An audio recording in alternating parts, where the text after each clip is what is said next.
John ni anak. Yang lagu klon nang si Mum John nang rea muka ya. Tu di pub mai ji yang awak KPA ji. Pengkhianat bangsa. Menyoba lagu lam pub mah pinah rangkem ke anak bangsa. Menyoba nyata racun gabi ke bangsa ke hanya baju palih kilau. Kui Mum John tu koi mah ke Mum John. Anu baju memandung perte awak kah ya. Perte bijeh pengkhianat bijeh pang tibang kamu ngalir rino kalahe dia ceh. Makanya kenyang awak kah menentang kelau bijeh pang tibang dua Bandung mana dalam PA. Nak puas hati kan baju. Yang nak puas hati ke kelom ke tidak. Ke tidak ke hin menyindir tegak ke tidak. Tidak koi mah. Dan turi pusi ya mana? Angke tigam musim ladian. Ya Haji. Ya Haji turi. Banjali. Abemu. Banjali dapur. Berarti kiban je bijih keturunan ke atau bijih baju? Menyoya kongge. Ayah ke? Banyak yang tu banyak yang tua. Bangji yang tua ci. Abang ji cuma cuba tu. Berarti pencuri di kampung. Di kampung kan bangji pencuri ya. Sona nak bang Dauri. Berarti ji anak Banjali. Anak padu ni. Nah kami ada anak lembu. Anak lembu apa? Kak ji nak dua. Ini kak ji lah kau pun tak beli. Ada gam masalah bang Ipan itu beli bahasa ada itu kan kon lihat kan yang itu. Itu hotel dalam dapat yang buat DP kamu kan ada IT itu KTP. IT itu ketika dia tekan dia kon apa buat DP dalam dapat. Tinggal bukti. Oh iya, menang rumah ya. Jangan dekan di bang pagi sini.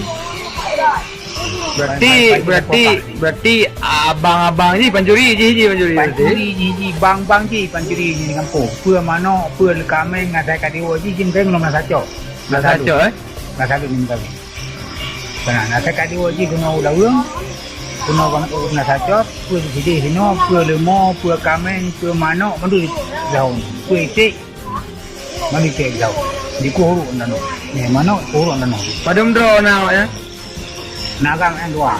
Nagang dua ya. Ini yang mana? Dua nagang. Bang kita pun nak mencuri. Nanti kita pun nak kerja. Dapat pelung luar Kanada. Nanti pun kena ada. Berarti pelung Kanada awak cuma cuba berarti. Bang ji ni. Ji gimana? Ji pokok dia buat ji. Oh naik buat je awak. Oh naik buat. Sudah? Sudah tu kalau jauh-jauh lama mendukung dua. Tunjuan kita beli dengan cek. Beda pula di pos di Dora di kampung di pos. Di waktu cek. Jadi nanti.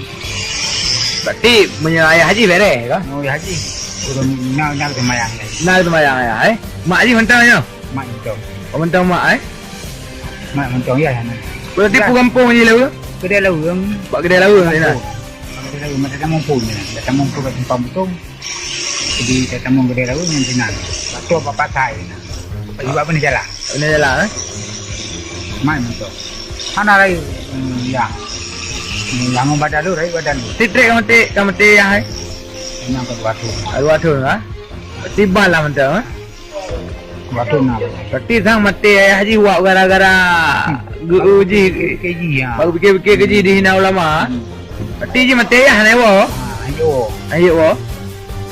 Berarti tinggal press mati mah dia tak? Ini cuma ni buat di cuma di Dora di kampung ni cuma di ni orang ni. Apa Babi. Ya ayo boleh yo. Bangga ke dia mutu gerai Malaya. Di mutu dah. Di Kanada deh. Kanada. Ini benar sangat ayo. Ya. Jadi nyo rakan-rakan Lun Bandung para media yang tengah pegah abang Lun tuanyo Ayahanda Rohani Gedanyo dari Lawang. Beliau neturi dah teluk-beluk kehidupan Abu Cik Urung Pungo yang naik Kanada. Jadi uronyo menceritakan mandum bagaimana silsilah kehidupan Abu Cik Urung Gatin. Walau pegah hadro uronyo berangkaki berangkaban berarti kata tepu bijih. Ya, nyo pengakuan daripada urang Lawang asli. Ya, nyo mungkin Abu Cik turi beliau yo. Ya, orang Lawang. Yang putuk sehat habanya kedai Abu Cik. Ya, Assalamualaikum warahmatullahi wabarakatuh.